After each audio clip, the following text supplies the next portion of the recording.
नमस्कार, good evening.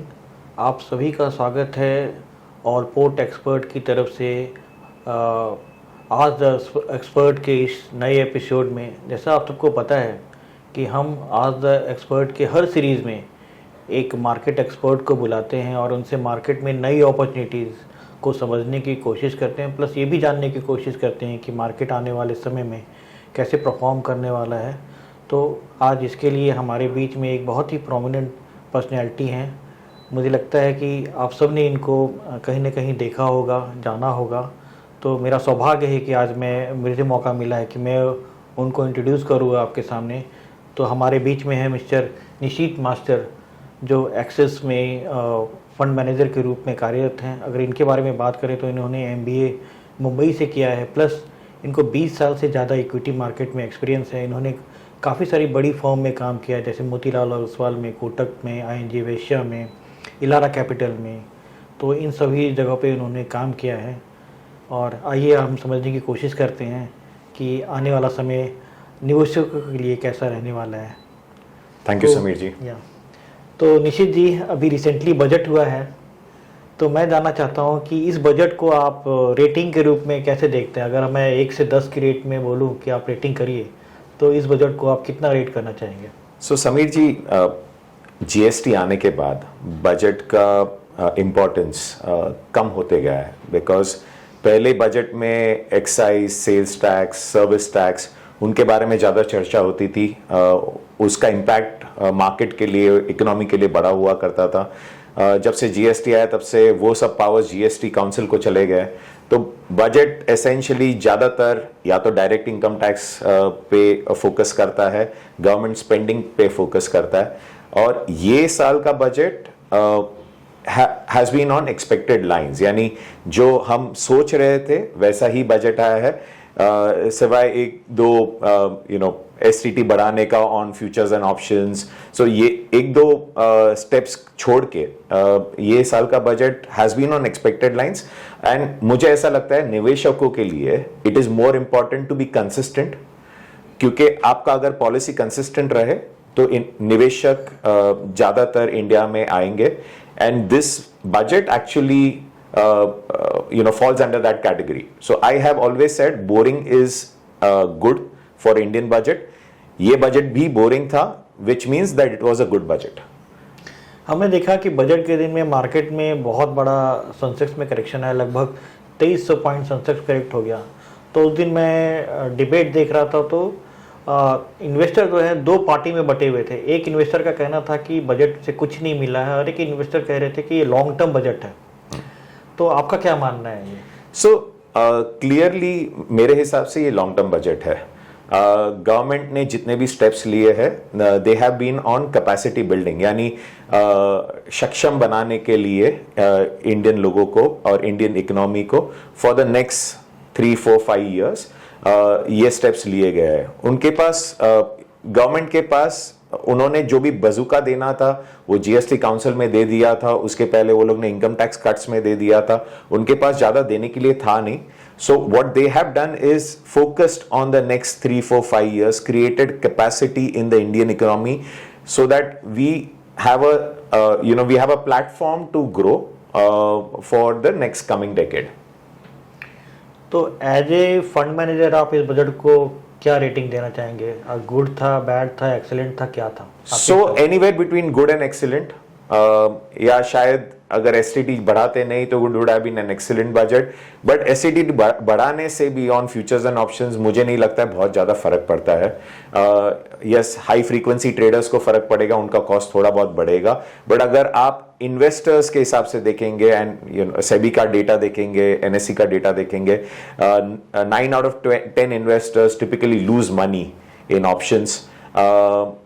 और अगर investors lose money, they will not come back in the market. So from a longer health of the market, if they are discouraged in participating in options market, it is long term positive for the Indian equity markets.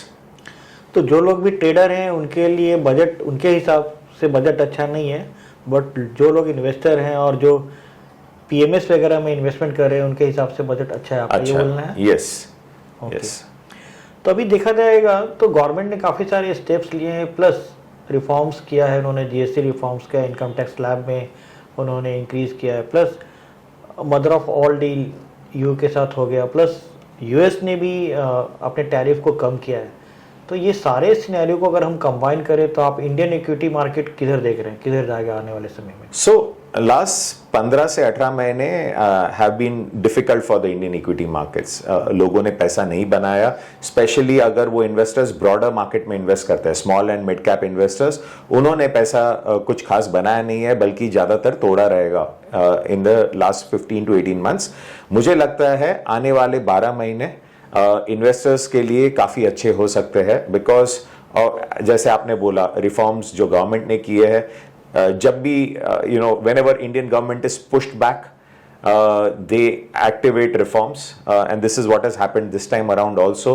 सो आप income tax cut ले लीजिए, आप GST reforms देख लीजिए, GST cuts ले लीजिए, ये सब डोमेस्टिक डिमांड को रिवाइव करने के लिए किए गए हैं, और उसका नतीजा हमें आने वाले साल में दिखेगा।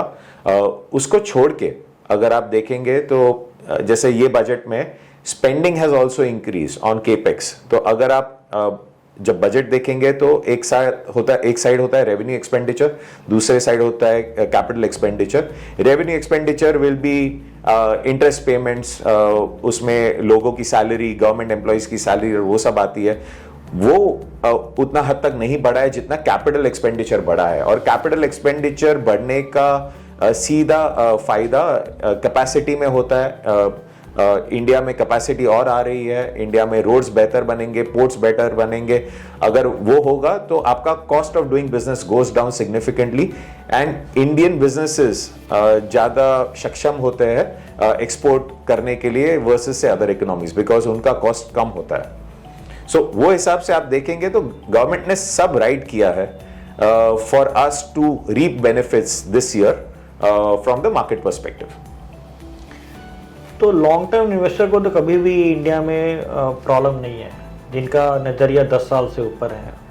मैं उन लोगों की बात करना चाहता हूं जो अपने पैसे को 3 साल या 5 साल के नज़रिए से डालना चाहते हैं, उनके लिए आपका क्या मैसेज है? सो मुझे ऐसा लगता है कि अगले 3 से 5 साल इंडियन इक्विटी मार्केट्स के लिए काफ़ी अच्छे होंगे। अगर आप देखेंगे, and if I dial back 6 quarters back, तो जब इलेक्शन हो रहे थे अप्रैल मई जून 2024, that is the first quarter of financial year 25, अगर आप देखेंगे वहां पे वो पहला क्वार्टर था जहां पे अर्निंग्स मिस्ड एक्सपेक्टेशन, राइट। लोगों को लगा कि वो इलेक्शन की वजह से एक्सपेक्टेशंस मिस हुए हैं तो वन ऑफ है, and they didn't take it seriously, but उसके बाद लगातार और 4 quarter earnings missed expectation. So हम लोग ने 5 क्वार्टर देखे हैं जहां पे एक्सपेक्टेशंस मिस हुए थे।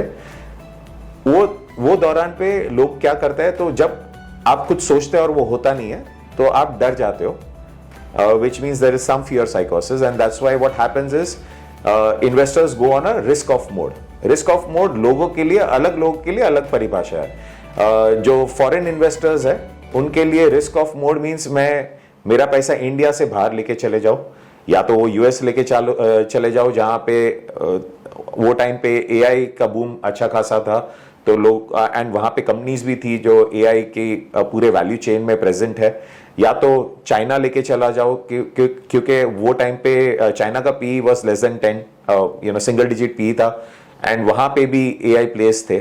सो फॉरेन इन्वेस्टर्स के लिए पैसा बाहर लेके जाना was a risk of mode. Domestic mutual funds के लिए स्मॉल और मिड कैप बेच के लार्ज कैप जाना was a risk of mode, right. ये पूरा प्रोसेस 5 क्वार्टर में जब आपने डाउनग्रेड साइकिल देखा तब हुआ था। Q2 FY26 यानी जो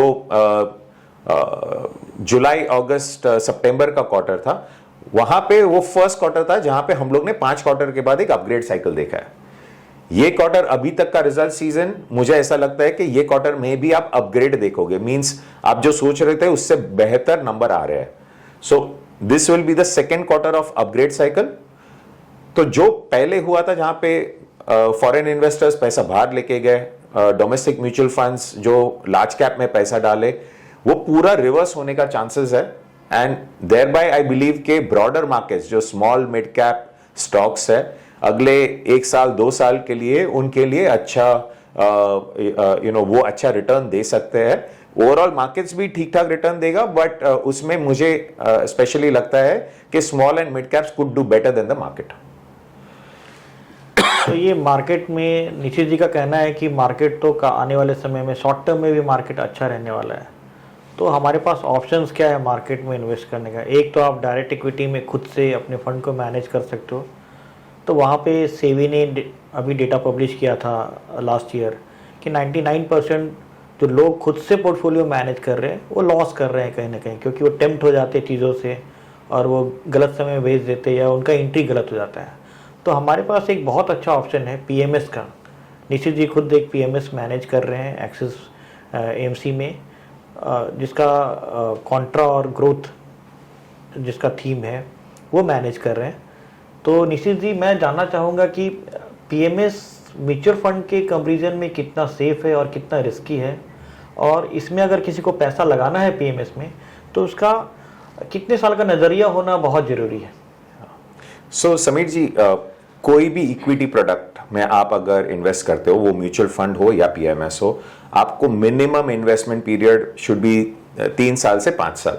यानी वो तो एक मिनिमम इन्वेस्टमेंट पीरियड आप लेके ही चलिए, बिकॉज वो 3-5 साल में कोई 1 साल खराब आएगा, 2 साल खराब आएगा, बट देन उसके बाद अगर एक भी साल अच्छा आ गया तो it will make up for that 1 or 2 bad years which you might get. So you need at least 3 years to 5 years from an investment perspective. अभी पीएमएस और अगर म्यूचुअल फंड आप देखेंगे तो उनका difference are 2-3 ways you can differentiate them.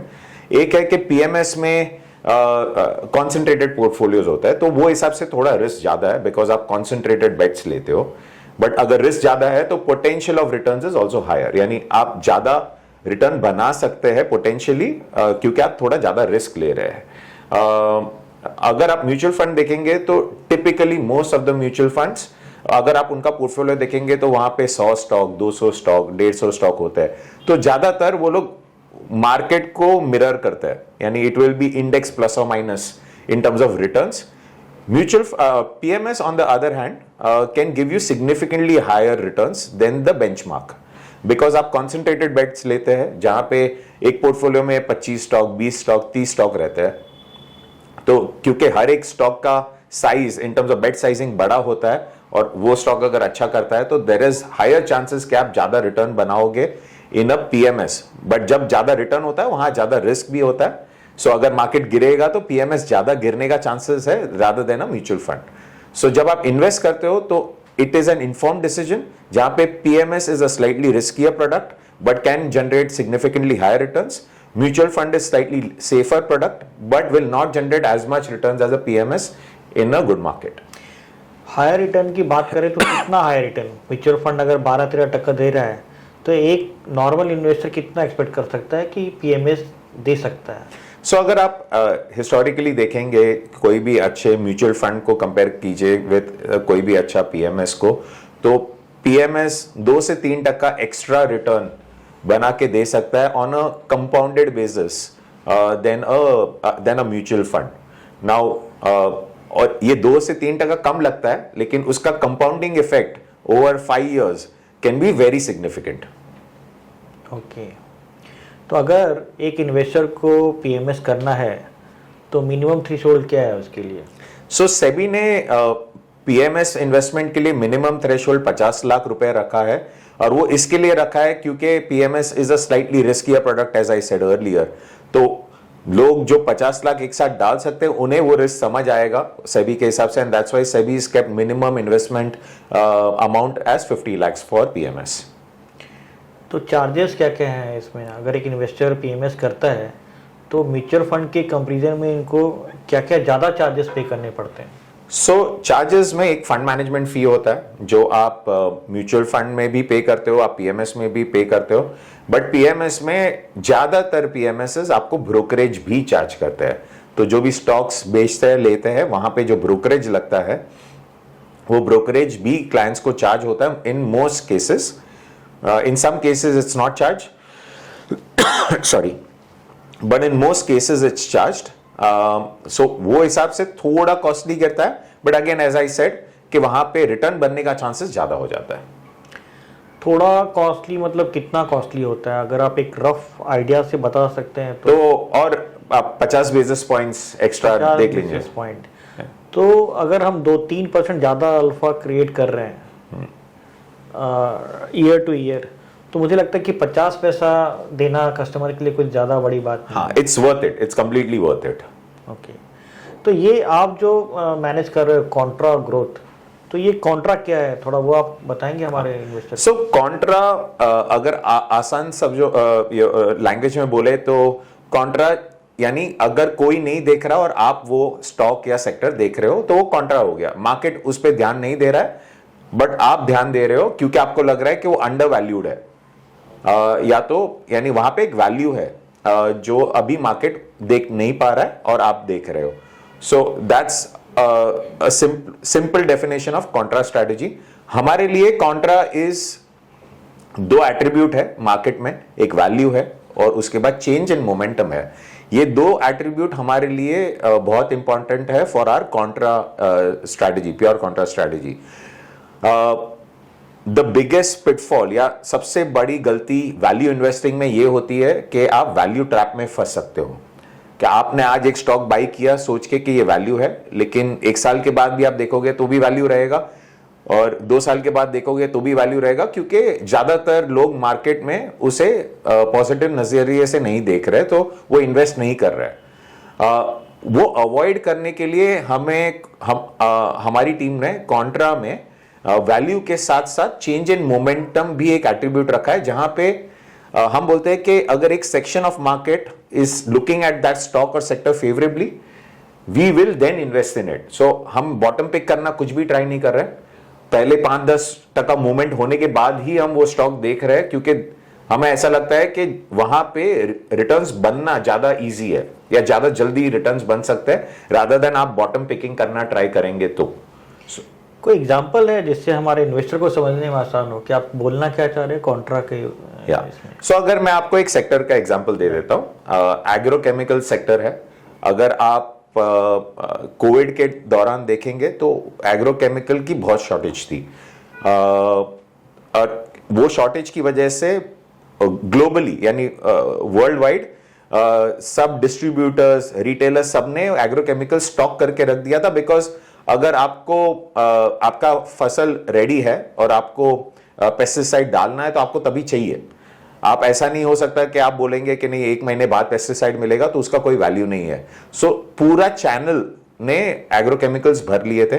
फिर China open up हुआ after Covid, and तभी लोगों को रियलाइज हुआ कि चाइना ने बहुत सारी कैपेसिटी एग्रोकेमिकल में डाल दी थी। तो आप लास्ट 3-3.5 साल से देखेंगे तो agrochemical was undergoing significant pressure, right. उसके प्राइसेस, एग्रोकेमिकल के प्राइसेस नीचे थे। ग्लोबली एग्रोकेमिकल कंपनीज या तो लॉस बना रही थी या तो कुछ छोटा सा प्रॉफिट बना रही थी। All that has now started turning around. So अगर आप वो देखेंगे तो अभी क्या हो रहा है कि चाइना में manufacturing of agrochemicals has started coming down, because वहां पे भी क्योंकि कंपनियां लॉस बना रही थी तो गवर्नमेंट ने बोला उनको कि आप if you can't make profit you shut down, because otherwise उनकी बैंकिंग सिस्टम को इंपैक्ट होएगा। तो a lot of capacities in China are shutting down, and demand जो 1-2% से हर साल ग्रो कर रही है वो कर रही थी। So now demand and supply mismatch has narrowed down. Prices of certain agrochemical companies have started moving up. तो हमें ऐसा लगता है कि अभी राइट टाइम है एग्रोकेमिकल कंपनीज में इन्वेस्ट करने के लिए। सो एक तो हो गया फ्रॉम अ वैल्यू पर्सपेक्टिव, 3 साल से कुछ किया नहीं है ये एग्रोकेमिकल सेक्टर ने। अभी लग रहा है कि चीजें बेहतर हो रही है एग्रोकेमिकल सेक्टर के लिए, उनकी प्रॉफिटेबिलिटी, उनके मार्जिन्स बढ़ेंगे। So that is one input which we got. Second input is कि अगर एक क्वार्टर ठीक आया तो अब अगर आप देखेंगे इंडियन एग्रोकेमिकल कंपनीज जो ज्यादा एक्सपोर्ट करती है, क्योंकि then you are expose to the global agrochemical cycle, वहां पे आप लगातार 2 क्वार्टर आपने अच्छे नंबर्स देखना चालू किए। सो अभी क्या हुआ है, आपने एक तो आपका थीसिस था कि companies will do well, but now you are also seeing science of companies doing well. तो ठीक है, वो कंपनीज 10-12%, 15% चल गई है, लेकिन जब ये साइकिल चलता है तो कंपनीज ये 15% चल के स्टॉप नहीं होती, वो दुगनी या तिगनी होती है। तो वो साइकिल अभी खेलने के लिए हमें लगता है कि it's a right time to play this cycle, because now people have started looking at agrochemical companies favorably. कुछ मार्केट पार्टिसिपेंट्स ने कुछ बेट भी ले लिए ऑन एग्रोकेमिकल कंपनी. सो अभी क्या होगा कि अभी अगर मूवमेंट आया तो फटाफट आ सकता है या जल्दी आ सकता है for investors, and that's when we have started looking at say agrochemical space very aggressively, and we've identified a stock and we've invested in it.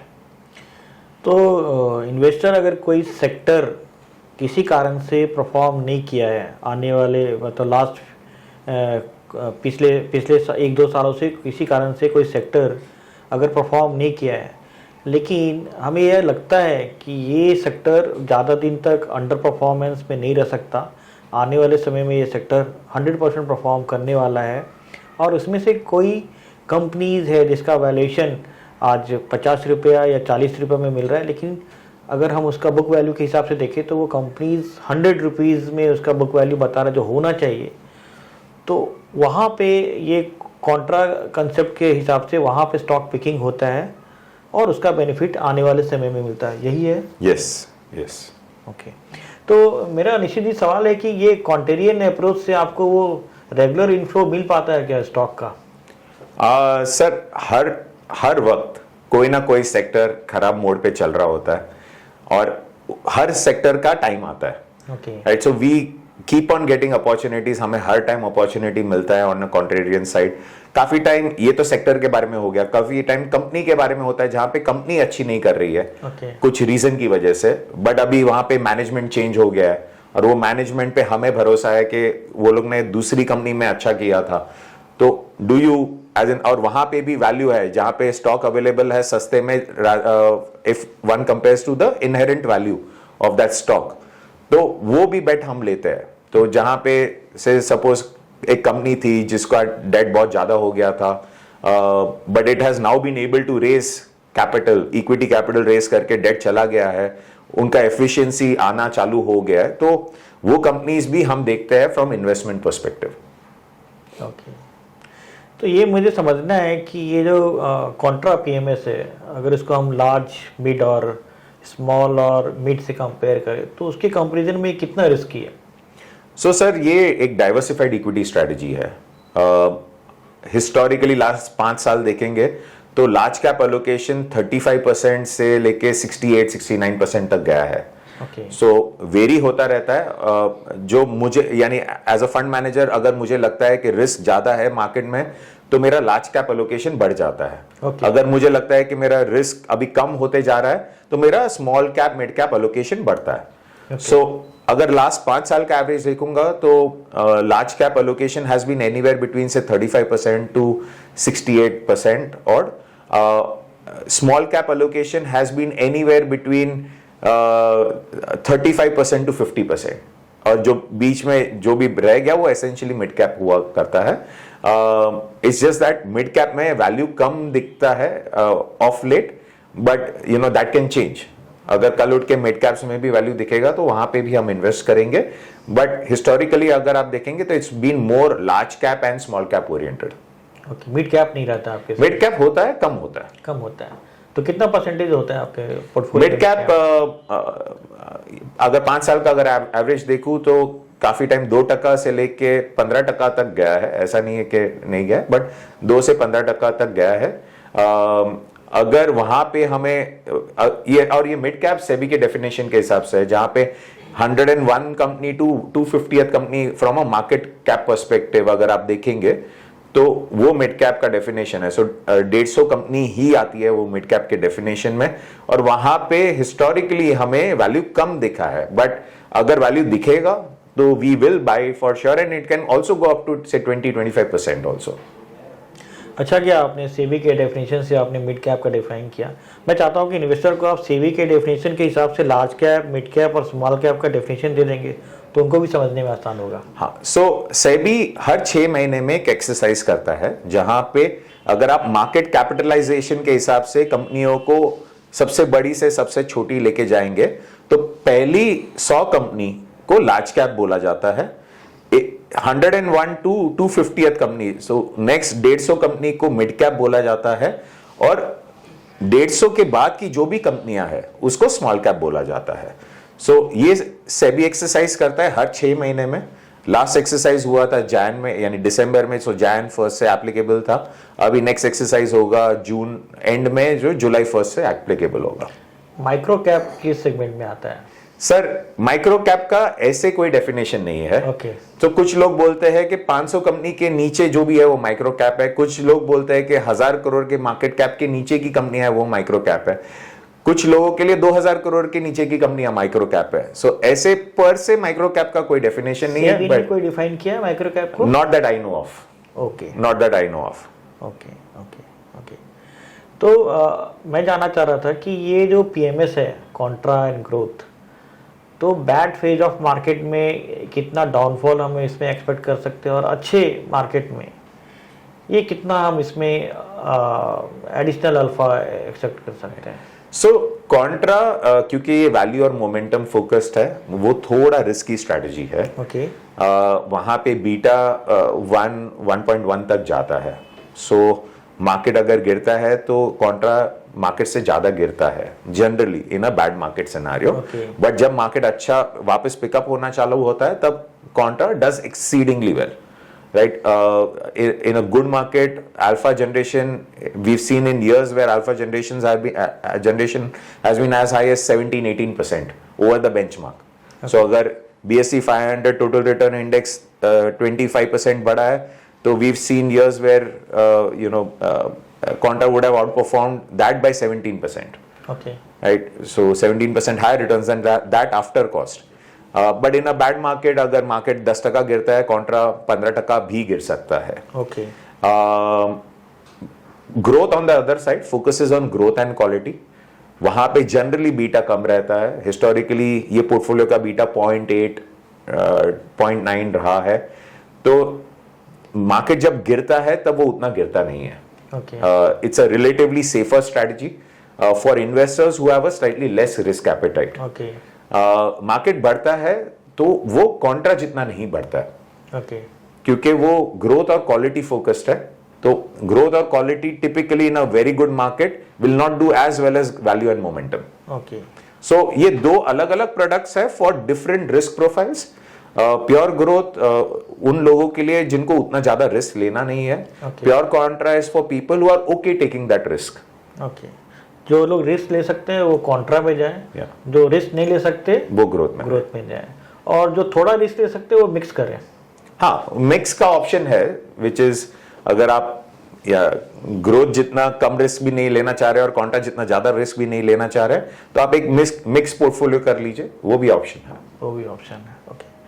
तो आपके पोर्टफोलियो में जो आप स्टॉक सिलेक्शन करते हो तो उसका क्या प्रोसेस है? आप कैसे उसको पिक करते हो कि यही स्टॉक होना चाहिए हमारे पोर्टफोलियो में? So sir multiple levels of screening for stocks. एक तो जैसे मैंने बोला कि अगर मैं प्योर कॉन्ट्रा की बात करूं तो pure contra is value and momentum focus. तो वहां पे एक तो मुझे स्टॉक में वैल्यू चाहिए। वैल्यू मीन्स कि जो करंट मार्केट प्राइस है it should be significantly lower than actual business का जो वर्थ है उससे लो होना चाहिए। तो एक तो सबसे इंपॉर्टेंट वो चीज है।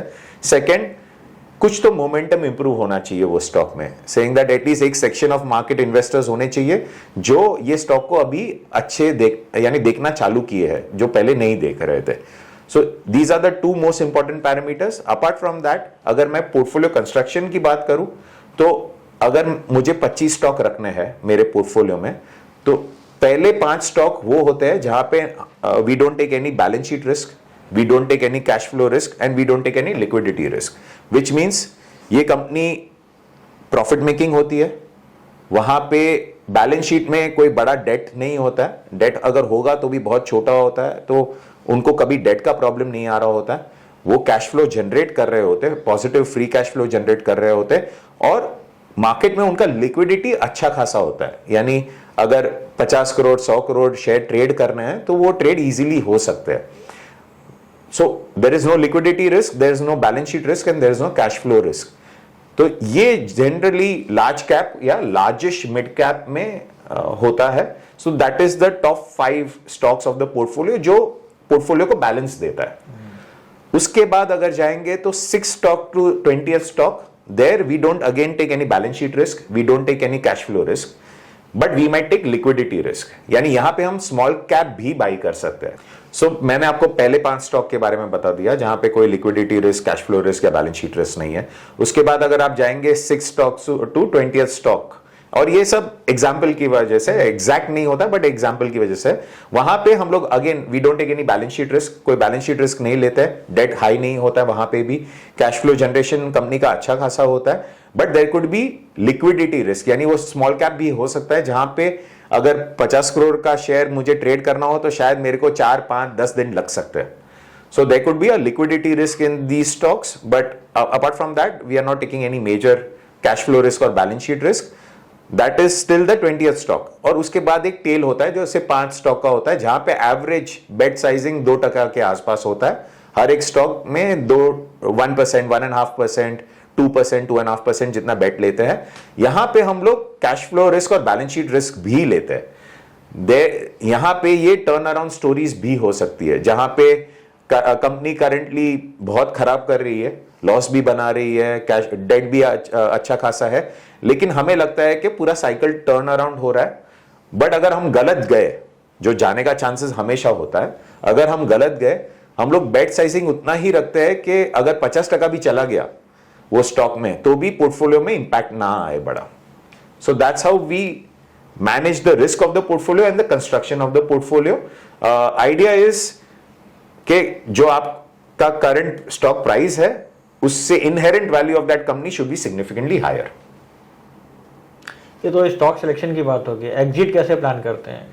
एग्जिट सर 2-3 वजह से एग्जिट होती है. एक तो आपको रियलाइज होता है कि आपने गलत कॉल ले लिया, ओके, राइट, तो आप एग्जिट कर दो क्योंकि गलती होने वाली ही है. अगर आप इन्वेस्ट करोगे गलती होगी.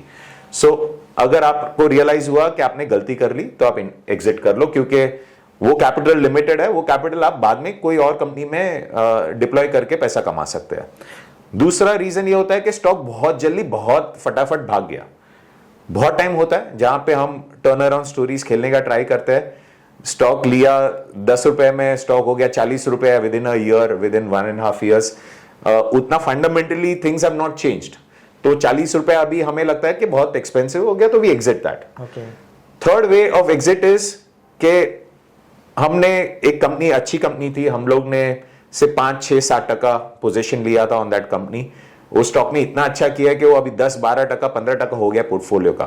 From a risk management perspective हमें यानी ज्यादा 10% से ज्यादा एक स्टॉक में रखना उतना अच्छा नहीं रखता. तो हम ट्रिम करते रहते हैं पोजीशन कि अगर वो 15% हो गया या 12% हो गया तो 2% बेच दिया आपने, प्रॉफिट थोड़ा बुक कर दिया. So that is another reason why we exit a particular stock. And fourth reason can be, अगर मैं पूरा डिप्लॉयड हूं और मुझे एक बहुत अच्छी अपॉर्चुनिटी मिली है तो मैं एक ऐसा स्टॉक बेचूंगा जहां पे उतना रिटर्न बनने का चांसेस नहीं है जितना ये नई अपॉर्चुनिटी में चांसेस है. तो मैं एक स्टॉक बेच के कैश रेस करके वो कैश ये नई अपॉर्चुनिटी में डालूंगा. तो that could be the fourth reason for exit. Churning ratio क्या है आपके पोर्टफोलियो का? Sir churn, we are very active fund managers.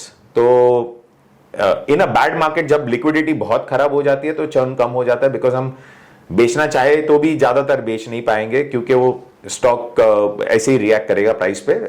So in a bad market one way churn can be as low as 20%, okay, but in a good market one way churn can be as high as 70% also. okay. But जब अच्छा market होता है ये churn actually helps you generate significantly higher alpha. Okay. Because आप ये value will keep on moving up. Stock का movement भी बहुत फास्ट होता है in a good market. Stock में 50% बन गया अगर 6 महीने में तो sell that part or at least part sell that stock, utilize that capital somewhere else जहां पे अपॉर्चुनिटी अच्छी है. तो अच्छे मार्केट में आप ज्यादा चर्न करते हो तो टैक्स लायबिलिटी भी तो इन्वेस्टर को आता होगा. सर टैक्स लायबिलिटी आता है बट रिटर्न्स उतना अच्छा बनता है कि टैक्स लायबिलिटी, टैक्स आप प्रॉफिट पे ही बनाते हो. सो वो हिसाब से अगर रिटर्न्स बहुत अच्छा बना है तो आप शॉर्ट टर्म भी गिन लीजिए सब तो भी 20% ही टैक्स है, राइट. और कुछ लॉन्ग टर्म होता है, कुछ शॉर्ट टर्म होता है, तो ऑन एन एवरेज आपको 15-17% को टैक्स रेट लगेगा. बट अगर रिटर्न्स बहुत अच्छे हैं तो might as well it's worth paying that tax. Okay. तो ये आपका, अगर मैं आपके पीएमएस की बात करूं तो इसका पास्ट परफॉर्मेंस कैसा रहा है उसके बारे में थोड़ा बताइए। सो सर, हम प्योर कॉन्ट्रा है जो हमने लॉन्च किया था नवंबर 2020 में in Axis securities, not in Axis AMC. Axis AMC का प्योर कॉन्ट्रा हमने अभी लॉन्च किया है, बट अगर आप एक्सेस सिक्योरिटीज की हिस्ट्री देखेंगे, क्योंकि वो 5 साल से ज्यादा की हिस्ट्री है, वहां पे अक्रॉस द मार्केट साइकिल अगर आप CAGR अगर अल्फा जनरेशन देखेंगे तो it is close to 2.5% okay over BSE 500 total return index, okay right. उसमें अच्छे साल में बहुत ज्यादा अल्फा बनता है, खराब साल में अल्फा टूटता भी है, जैसे लास्ट ईयर है वहां अल्फा टूटा भी है, where we done worse than the index. But अगर आप 3 से 5 साल का कोई भी पीरियड ले लेंगे तो वहां पे अल्फा बनता ही है और अच्छा खासा बनता है। ओके तो ये लास्ट 1.5 ईयर से मार्केट नहीं चला है, और मैंने देखा है कि काफ़ी सारे जो PMS के पोर्टफोलियो हैं 10 to 15% का ड्रॉडाउन आया है उसमें। तो एक्सेस में आपका जो पोर्टफोलियो वो कितना ड्रॉडाउन आया है उसमें? सर वहां पे अगर आप 1 साल में देखेंगे तो our drawdown will be 2-3%, okay but in terms of index is positive, right? So वो हिसाब से आप देखेंगे तो yes, we've lost some money, but again the idea is as long as your stocks are right, आपकी strategy right है, आपके stocks right है, तो जैसे ही मार्केट सुधरेगा, और जो हम देख रहे हैं अभी आसार मार्केट के सुधरने के, तो the bounce back is also very fast. So if you look at the last few days, it's been very good for pure contra because markets have performed, and you know, in a good market, if your stocks are right, you make significantly high amount of returns. आपके research team के बारे में बताइए कुछ, कि कौन कौन है आपके रिसर्च टीम में? सर हम एक्सेस AMC से बिलोंग करते हैं, तो एक्सेस AMC में एक बहुत बड़ी रिसर्च टीम होती है जो म्यूचुअल फंड और PMS को सर्विस करती है। So it's a common research team across both mutual fund and PMS, जहाँ पे 20 से ज़्यादा एनालिस्ट होते हैं। ज़्यादातर एनालिस्ट की एक्सपीरियंस 10, 12, 15 साल से ज़्यादा होती है। उसको छोड़ के भी you know we will have a lot of fund managers जिनका experience in the market will be 15, 20, 25, 30 years also. So वो हिसाब से आप देखेंगे तो कैपेबिलिटी वाइज एक्सेस AMC की capability is amongst the best in the industry.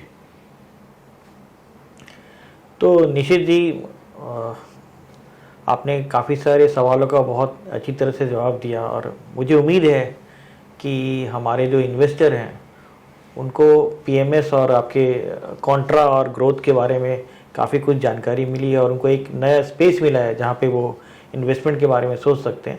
तो मैं चाहता हूँ कि क्लोजिंग रिमार्क आपकी तरफ से हमारे इन्वेस्टर को मिले। मुझे ऐसा लगता है कि मेरे एक्सपीरियंस के हिसाब से the most important thing to make money in equity markets is discipline. तो अगर आप एक डिसिप्लिन्ड इन्वेस्टर है, जहां पे आपको पता है कि अगर आप इक्विटी में इन्वेस्ट कर रहे हैं, वो इन्वेस्टमेंट 3 से 5 साल के लिए मिनिमम है, उससे ज़्यादा तो और भी बेहतर, लेकिन एटलीस्ट 3 से 5 साल का इन्वेस्टमेंट है, और अगर आपका डिसिप्लिन उतना स्ट्रांग है कि आपने अच्छा फंड मैनेजर पिकअप किया है, या आप अगर खुद भी कर रहे हो तो अच्छा स्टॉक पिक किया है, तो I think you know more और less you are through in terms of returns. You will get decent amount of returns from Indian equity markets, either you know by giving your money to a fund manager who has a reputation, or managing it on your own, but it's a full-time job. So आपको उतना research खुद करना पड़ेगा अगर आप खुद invest कर रहे हो, बट अगर आपको वो टाइम नहीं है तो it's always better to give it to a professional fund manager जो यू नो जो राइट स्टॉक्स आपके लिए सिलेक्ट करे, जिसकी वजह से across cycles you will make significant amount of returns.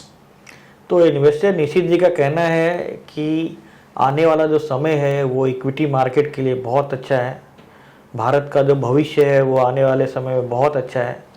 तो सबसे पहली बात है कि आपका इक्विटी मार्केट में एक्सपोजर होना चाहिए, और इस समय आपका कुछ ना कुछ पैसा इक्विटी मार्केट में इन्वेस्टेड होना चाहिए। दूसरा सबसे इम्पॉर्टेंट बात है कि उसमें एक डिसिप्लिन अप्रोच होना चाहिए।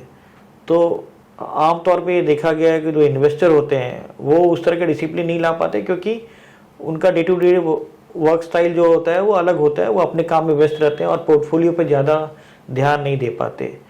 तो ऑलवेज एडवाइजेबल है कि अगर आपकी कैपेसिटी है कि आप 50 लाख रुपया इन्वेस्ट कर सकते हो, तो निशित जी का भी एडवाइस है, और पोर्ट एक्सपर्ट का भी ये एडवाइस है कि आप PMS का ऑप्शन देखो, और आप उसमें देखो कि कौन सा PMS आपके प्रोफाइल और आपके रिस्क एपिट्यूड के हिसाब से, एपेटाइट के हिसाब से आपको सूट करता है, वो पीएमएस को आप सेलेक्ट करो और उसमें इन्वेस्ट करो।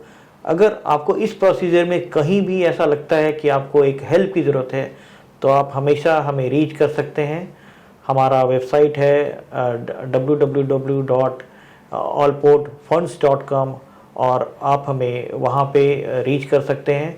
और हमारा यूट्यूब चैनल, ऑलपोर्ट एक्सपर्ट का यूट्यूब चैनल है, वहाँ हमें फॉलो कर सकते हैं। प्लस हमें आप हमारे मेल एड्रेस और दिए हुए कंपनी नंबर पे भी आप कांटेक्ट कर सकते हैं। Okay, thank you very much. Thank you Nikhil ji. Thank you.